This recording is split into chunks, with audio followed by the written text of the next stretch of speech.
আর ওই শাকিলের বউ আছে না, এই পাড়াই এই আপনি কি জ্ঞান জ্ঞান বুদ্ধি নাই কে রইন আপনি? আরে ও উড়বে থেকে লইলে কোনছেন কি অবস্থাটা হনে এই বেটা যদি টান না দিত না তো মরে গেল না। আরে সব নষ্ট করছি।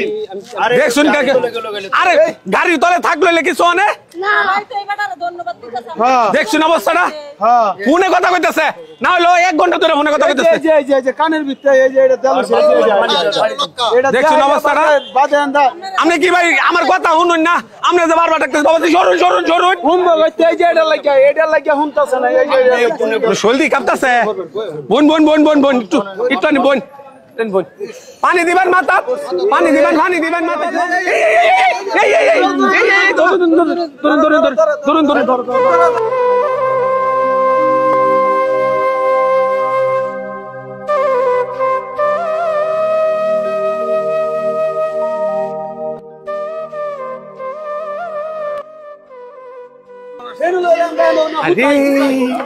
সর্বনাশটা রে, কার বুয়ের দণ্ডা রে।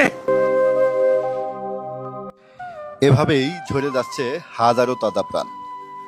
একটু অসতর্কতাই কেড়ে নিতে পারে একটি প্রাণ।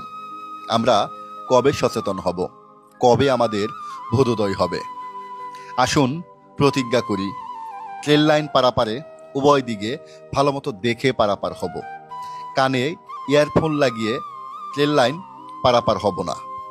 ট্রেনের সাথে সেলফি তুলব না। ট্রেনের ছাদে ভ্রমণ করব না। ট্রেনের দরজায় ঝুলে ভ্রমণ করব না।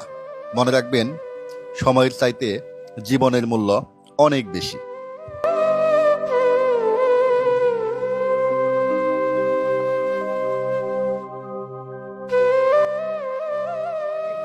আমনের মাছ কা কলা পাতা উইছাইছিন ভাই তো মাছটা সব জানুন ছা আমি মাছটা লইতেছি এনো একটা লোক আছে জীবিত আছে এনো কে লিগাইছিলেন মেডিকেল নিয়ে স্যার আসসালামু আলাইকুম স্যার সর্বনাশ হইছিন তো স্যার আজকা এই যে গাড়িটা আইতাছিন না হ্যাঁ ডা যাওয়ার গাড়িটা যে হ্যাঁ ফোন কথা কইতাছে আমি এই যে এনো থাকি এই যে কইতাছি বাবাজি সরুন কেডা হুনে কার কথা হে সরেই না না এরপর সরছে না গাড়িটা আবার ব্যথা পাইছে হ্যাঁ ওই যে ভাবের কোন ভাবের মধ্যে জানি পা ভেঙে গেছে বাবাজি ভাও কি মারে ভাও কি ব্যথা করে ব্যথা না এই যে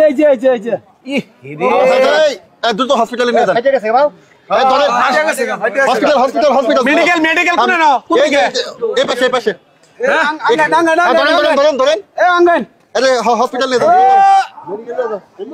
যাইতার ভাই নাম দেন ধরেন নিয়ে যান আই রে কার বুকের দণ্ডা জানি রে কুলে দেন এ কুলে লাও এ ভাওনা আসলেন এমনি হুতে তাড়াতাড়ি যান সর্বনাশ। আসসালামু আলাইকুম। এই ভিডিওটি ছিল সম্পূর্ণ পরিকল্পিত একটি ভিডিও। আমরা অনেকেই ট্রেন রাস্তা পারাপারের সময় বা ট্রেনের সাথে অনেক সময় আমরা বীরত্ব দেখি, আমরা সেলফি তুলতে যাই বা ট্রেনে পারাপারের সময় আমরা এই যে ইয়ারফোনে আমরা কথা বলি। এই ইয়ারফোনে যখন আমরা কথা বলি তখন এই ইয়ারফোনের এই যে কর্কগুলো রাবারি কর্কগুলো এমনভাবে এগুলো সেটিং করা থাকে আমাদের কানের একদম ভিতরে চলে যায়, ট্রেনের হুইসেল পর্যন্ত আমরা শুনতে পাই না। আপনি কি ট্রেনের হুইসেল শুনতে পাইছেন? হুইসেল পর্যন্ত আমরা শুনতে পাই না। এখন এরকমভাবে যদি আমরা অসচেতনতার বশবর্তী হয়ে রেল লাইন পারাপার হই, মোবাইলে কথা বলি বা অনেক সময় আনমনা হয়ে আমরা চলাচল করি, আমাদের মন মানসিকতা সবসময় এক থাকে না, তাহলে কিন্তু যে কোনো সময় মারাত্মক দুর্ঘটনা ঘটতেই পারে। ভাই এই যে একটা তাজা প্রাণ আমাদের মানে জীবনের চাইতে সময়ের চাইতে কিন্তু জীবনের মূল্য অনেক বেশি। ভাই একটু ভুলেই আমাদের জীবনের হয়ে যেতে পারে মারাত্মক মানে বিপন্ন একটা দুর্ঘটনা ঘটতে পারে। কাজেই ট্রেন রাস্তা পারাপারের সময় ট্রেনের সাথে সেলফি তুলবো না, ট্রেন রাস্তা পারাপারের সময় মোবাইলে কথা বলবো না, চতুর্দিকে তাকিয়ে আমরা ট্রেন রাস্তা পারাপার হব। তো সবাই ভালো থাকবেন। ভিডিওটি সচেতনমূলক ছিল, আপনারা অবশ্যই এই বিষয়গুলো মেনে চলবেন। আল্লাহ হাফেজ।